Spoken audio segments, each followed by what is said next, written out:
Gems from the Gita. Breathing right. Previously, we learned that regulation, discipline, and moderation are necessary for us to be mindful, for us to be able to sail past the dangerous waves in the ocean of life. Why must we practice regulation and moderation? When one consumes too much food or too little food, when one sleeps too much or does not sleep at all, the body and mind do not receive the adequate amount of nutrition. Such a person cannot be effectively practicing meditation. Think about it. If you are hungry, what are your thoughts going to be about? Once a yogi wants to build strength and willpower, there must be a realization of the rigid discipline which has to be followed. But such rigidity can be demotivating as it would be the path of nails and thorns. A person can become a yogi if they can master being equipoised, which is following a middle path. Pranayama and meditation is the essence of this chapter. Why are they necessary from the point of view of medical science? Have a little patience and prepare yourself for some numbers and calculations. From the time of birth till the time of death, the heart works continuously. Every day the heart pumps 7,000 liters of blood, of which 70% of blood is pumped to the brain and the remaining 30% is sent to the rest of the body. How does the heart work so efficiently and effectively?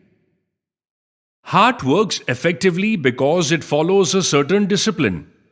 In normal conditions, the heart takes 0.3 seconds to contract, systole, and 0.5 seconds to relax, which is diastole.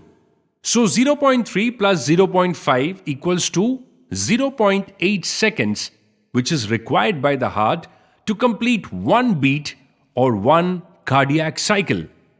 That means in one single minute, the heart beats 72 times, which is considered as normal heart rate. During the relaxing phase of 0.5 seconds, the impure blood travels through the lungs and it becomes pure. Pure and impure are related to oxygenated and deoxygenated blood respectively. In some stressful conditions, the body starts demanding more blood in less time. And in this situation, the heart reduces the relaxing period of 0.5 seconds to 0.4 seconds. So in this case, the heart beats 82 times in 1 minute and only 80% of the blood gets purified. On more and more demand, the relaxing time is further reduced to 0.3 seconds and then only 60% of the blood is purified. Imagine the consequences of lesser oxygenated blood circulating in our arteries. Deep diaphragmatic breathing is the key to ensure better oxygenation of the blood. Pranayama is the breathing exercise where you exhale twice as long as the inhalation. It is nothing but letting go of agitations, and as a result, you receive the gift of oxygenated blood. Breathe in the new, breathe out the old. Inhale and exhale with awareness. Long exhales with the sound of humming will boost the level of nitric oxide. Now this, in turn, ups the oxygen intake by 98%, which is the secret trick. An ordinary breath is a mere 4%. Now this knowledge was available to our yogis many millennia ago. And for reinventing this, a Nobel Prize was given merely 2 decades ago. Pranayama, deep diaphragmatic breathing. It floods the pineal gland with oxygen. When there is lack of oxygen in your blood, you are utilizing only a small percentage of your own potential. There are some factors responsible for the activity of the brain. Number 1, 25 to 30% is due to the diet we consume. Number 2, 70 to 75% is due to the emotions, attitude, memories, and other processes of the brain. So, to calm the brain and reduce the demand on the heart to pump more and more blood, the brain needs to rest. Meditation is the most useful tool to calm an agitated mind. When we sit with eyes closed and meditate, the brain gets calmer, the heart gets rested, so it insulates us from the diseases of the heart and brain. Meditation is an exercise of the mind and a part of Yoga Kriya. What physical exercise is to the body, meditation is to the mind. Yoga does wonders for the body, but its effect on mind and spirit is far greater. Pranayama and meditation are basically two sides of a coin of an ideal lifestyle. Modern medicine has never looked at the human body as a whole, the way an Ayurvedic physician would. They do not understand the concept of body, mind, and spirit, which the ancient Maharishis envisaged in all their wisdom. Pranayama and meditation are the key to real healing. Just as a lamp kept in a place that is protected from strong winds maintains its light and does not flicker, similarly, the agitations of the mind can be controlled by meditation.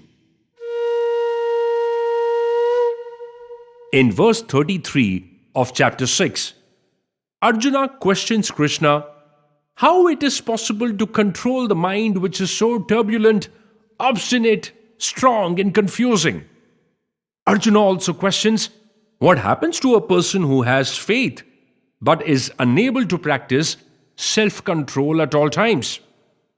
Krishna replies saying such persons are reborn in pious homes where they continue their spiritual journey. He also says, with constant practice and detachment, one can achieve to become a yogi. One must strive to be a yogi while performing routine activities. Actions which are performed with respect and reverence are always without any misery being the outcome. Gods have never asked for any places of worship.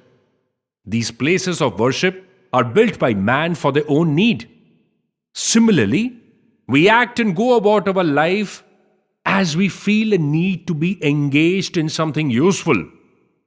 The yogi experiences joy in action and not joy from action. One must strive to live in a state of meditation. When we live in the present, we can attain equanimity. Now, being able to be present and continuing to meditate while performing our actions or our daily routine is the route to enjoying a calm mind. Janabhai was an exceptional bhakti poet of Maharashtra who worked as a kitchen maid all her life.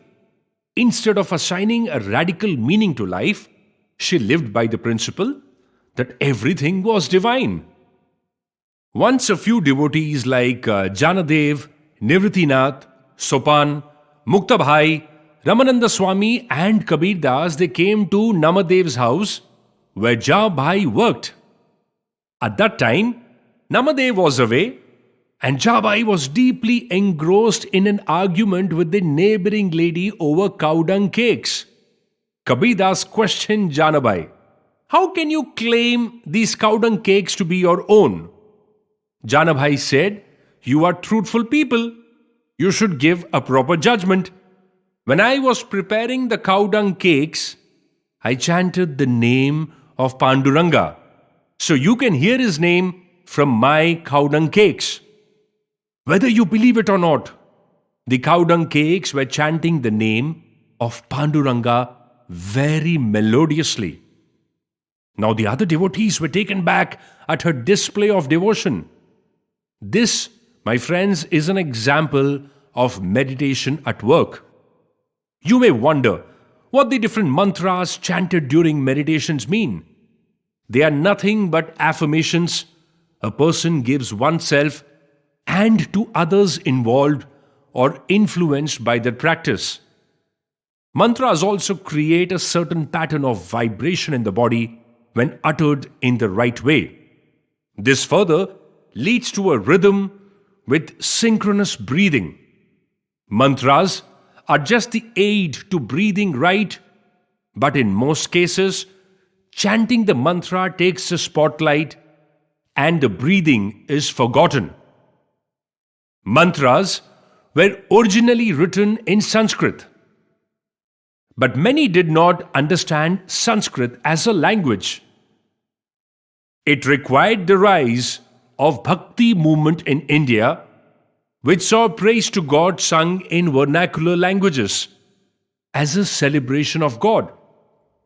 This was probably what made the focus shift from the individual body and mind to a glorification of God in an external form.